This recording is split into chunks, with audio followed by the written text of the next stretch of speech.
Hello all and welcome to the channel where we're going to be taking a look today at the Beechcraft V35B by Carenado. If you look on the left side of the screen, you will see that I have included some basic statistics of the aircraft.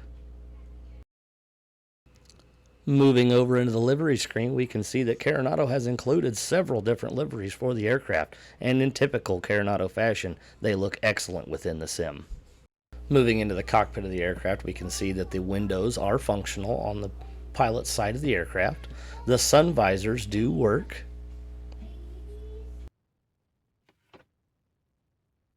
And moving over to the main entry door, it does function using the handle.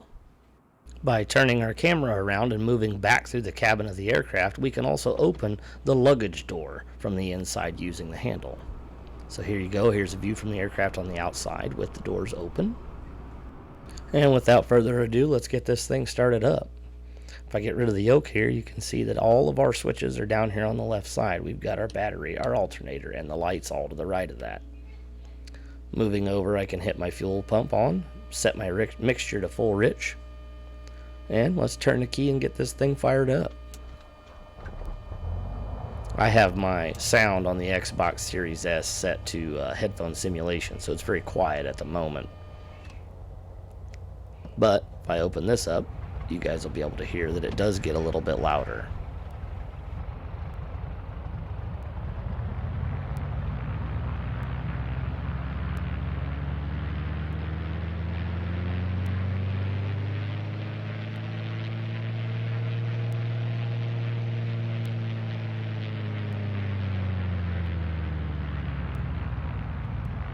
As always, as you can see, Carenado does provide excellent sound with their aircraft.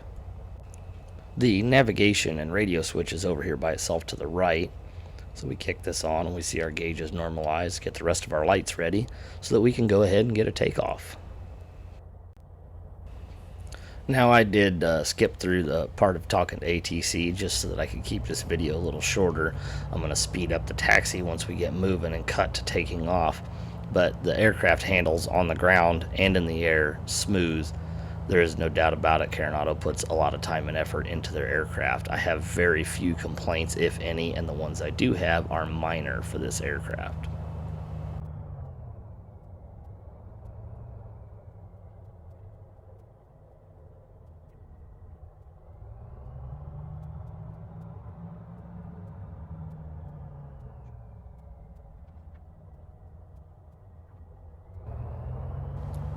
Here we are beginning our takeoff roll. Now, don't judge me too much on this takeoff. I had way too much trim up. I must have bumped the wheel.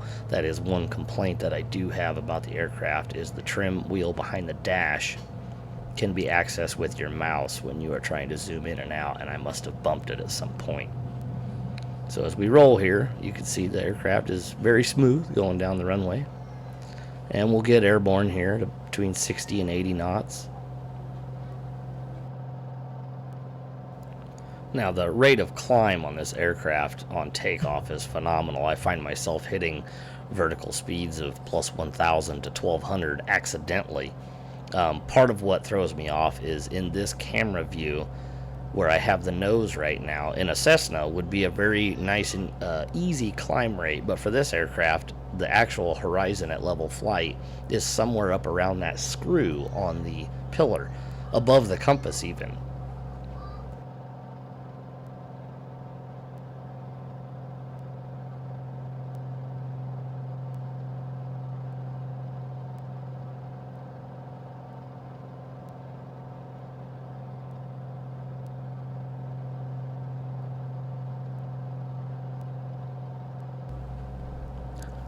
So here is one of my small complaints. As you see me roll left into this turn to enter the crosswind for the pattern, you see that the yoke didn't move much, if any. I see that small movements, you do not see them in the yoke. It does move, but on this particular instance, I didn't see it move. One of my tiny complaints, I guess, if I'm being picky.